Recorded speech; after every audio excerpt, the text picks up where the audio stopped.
आपका जो first portion है तसव्वुर इस्लाम, उसमें आपने ईमानियात और इबादत ये दो चीजें करनी होती हैं, ठीक है। उसके साथ साथ सीरत नबवी से एक क्वेश्चन आता है, इंसानी हकूक जो है उसमें से आता है, इस्लामी तहजीब से आ जाता है, पब्लिक एडमिनिस्ट्रेशन, मतलब ये जो इस्लामी आता है इसके सारे पोर्शन में से एक एक क्वेश्चन आता है। अब ये है कि आप इसको जब स्टार्ट करोगे तो आप सब करोगे, क्यों? क्योंकि सीएसएस जो है वो एक किस्म का सरप्राइज टेस्ट होते हैं। आप तैयारी जो करके गए होते हैं मोस्टली ऐसा होता है कि अब क्योंकि हर साल ट्रेंड्स चेंज हो रहे हैं, पिछले ट्रेंड्स को फॉलो करते हुए जब भी तैयारी करते हैं उसमें से कोई ना कोई एक सब्जेक्ट हिट हो जाता है जो वो पिछले ट्रेंड्स को हट के लिख देते हैं।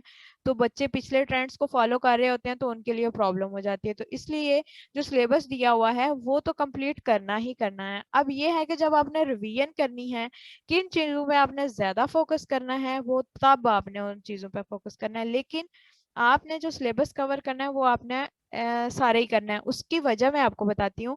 उसकी वजह ये है कि जब आपने पूरा सिलेबस किया होता है ना, तो एग्जामिनर किसी भी टाइप का क्वेश्चन पूछता है ना, तो आपका एक जो होता है ना सब्जेक्ट, उसकी जो तैयारी की होती है ना आपने, उसका आपको फायदा होता है दूसरे में, दूसरे सब्जेक्ट में, ठीक है।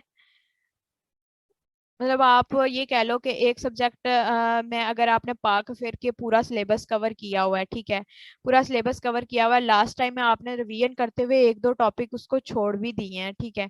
तो लेकिन क्या होता है कि हो सकता है जो आपने करंट अफेयर में जो पढ़ा है वो टॉपिक वही question same as it is ही आपका पाक अफेयर में आ जाए। तो अगर आपने वो कंप्लीट किया हुआ है, पढ़ा हुआ है, तो वो आप उधर भी लिख सकते हो, मतलब आप इंटर रिलेट कर सकते हो। तो इसलिए सारा ही पढ़ना चाहिए। अगर एक पेपर में नहीं काम आता तो वो दूसरे पेपर में जरूर काम आता है, ठीक है। और जो ऐसे की प्रिपरेशन है वो किस तरह से करनी होती है?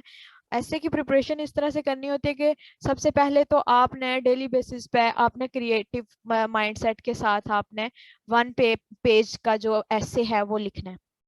मतलब कुछ भी लिखना है, आपके माइंड में कोई भी टॉपिक आ जाता है, कोई भी आप न्यूज़पेपर से पढ़ते हो, कोई टॉपिक ले लेते हो, या आप वैसे माइंड में कोई चीज लेकर आते हो कि मुझे इस पे लिखना चाहिए, तो उस डेली बेसिस पे आपने उसके ऊपर लिखना है। क्रिएटिव राइटिंग खुद से आपने सेल्फ राइटिंग करनी है, उससे ये फायदा होता है कि आपका जो हाथ है वो चलने लग जाता है, ठीक है। उसके साथ जब सीएसएस के एसे की तैयारी करनी है ना, सीएसएस के एसे की तैयारी इस तरह से करनी है आपने कि जो वो सबसे लास्ट पे होनी चाहिए। जो डेली बेसिस पे तैयारी है ना सीएसएस के एसे की, वो तो आपकी होगी चेक करवाने की, मतलब आप कह लो कि आपने लिखा है, ऐसे लिखा है, डेली बेसिस पे आप चेक करवा रहे हो, ठीक है, वो तो आपका ऐसे का हो गया। लेकिन वो सीएसएस के ऐसे नहीं है। सीएसएस के ऐसे इसलिए नहीं है क्योंकि सीएसएस के ऐसे में proper outline, introduction, body, conclusion, क्या मेथड यूज होता है, किस तरह से हमने ऐसे लिखना है, क्या क्या चीजों को हमने अवॉइड करना है, क्या क्या चीजें हमने लिखनी है। तो उसके साथ साथ जो आपका नॉलेज है वो भी वेस्ट करता है कि आपने क्या क्या उसके अंदर लिखना है, किस तरह की चीजें आपने लिखनी है, किस तरह की चीजें आपने अवॉइड करनी है।